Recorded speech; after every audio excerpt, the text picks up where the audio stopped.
Welcome to Real Truth Real Quick. My name is Rick Smith. I'm here with Todd Wagner. How you doing, Todd? Hello, Rick. Hello, friends. Well, listen, we're here in Texas, December 2016, and there is a new law that is going to be passed here on December the 19th. And the law basically says that a medical provider has to either bury or cremate an aborted fetus. And so that's brought up all sorts of conversations. So the question today is, should an aborted fetus be buried? Yeah, wow. That's a great question. And I think one of the things I want to just tell folks to do, one of the early Real Truth Real Quicks we did on a topic is one a number of years ago, which was give me a compelling way to talk to others about the difficult issue of abortion. And some of what I'm going to say today really is answer to that one, but they're two good resources for you. So let me just start by simply asking you a question. What is an aborted fetus? All right? Another way to ask that is, what is a fetus? And the answer is a fetus is a stage of human development, okay? And because it's a human, there are ways that we have always treated corpses of humans. We've always treated them with a certain amount of dignity and honor for a myriad of reasons. But we have laws. We actually, Rick, when we were talking about this a little bit ago, I said, well, why don't you just look up for me the law that said, how do you get rid of a human body? Yeah, human body. And you were quick to tell people, okay, I'm Googling this, so in case I'm ever investigated, they go, why did you Google that? Yeah. You'll know it was for this purpose.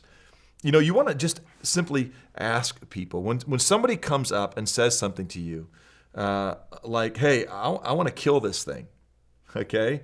You know, you might want to go, well, gosh, there's a question I need to ask you before I tell you whether or not you should, and that is, what is the thing you're going to kill? And if that thing is a bug, right? If the thing is an idea, go for it, okay? If that thing is a human, then you're going to say, let's not kill it. Likewise, if that thing is a human, then there's a way to honor it and to make sure we don't just treat it like human waste. If a fetus is just a clump of cells, as it's commonly been represented, and science now says no, it is an actual human being. If it's just tissue, then we don't have to discuss about how to get rid of it. We should get rid of it as medical waste. I've had biopsies done. We've all had moles removed, probably, if we have moles or lipoma. There's even laws about how to deal with human waste and medical waste. We don't just throw those away. But we don't just throw bodies away. We don't throw human bodies away, again, because of the dignity due them.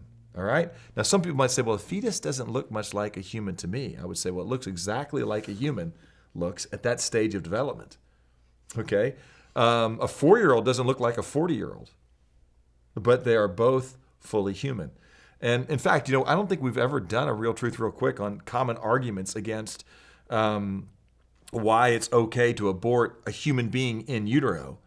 But that's something that we can maybe do. And there's just a simple acronym that I use, and many have used well before me, that is a helpful way to know about why we treat that as a precious unborn human person. I think what this law is doing in the state of Texas is it's forcing a logical construct and consistency to a topic that some people just don't want to deal with, the reality that what we're doing when we abort this thing in a woman is we are taking an innocent, defenseless human life under our care for whatever reason, okay? Maybe it's in the way. Maybe it's because of my privacy I get to do this. And by the way, I think in this law there's provisions that you don't have to have a death certificate so that privacy is maintained, which, gosh, you know, even that, I understand why out of compassion they want to do that. But there's a way to talk about all of this to simply say this. If it is a human being, we have laws and reasons that we treat that body with dignity. There is no question that a fetus is a human being.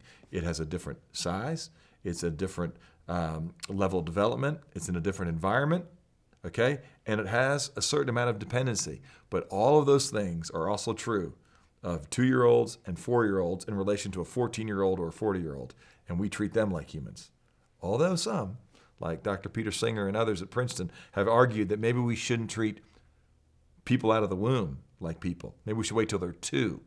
And that's the craziness of some of the people that are out there who don't want to value human life.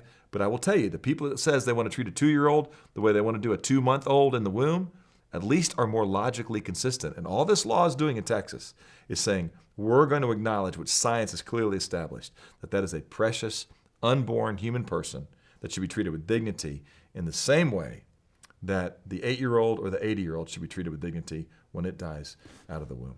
Sadly, we haven't dealt completely yet with whether or not we can murder the 8-year-old, 8-month-old in utero, or 80-year-old. And there's the consistency we still need to fight for. Amen. Thanks, Todd. Hey, listen, if you're watching this, I don't know what brought you across this video, but there's an email address down there. If abortion is part of your story, or maybe that's something that you're considering, we would love to talk with you, pray for you, point you to resources. And so feel free to send us an email. It'd be our honor, our privilege to talk with you.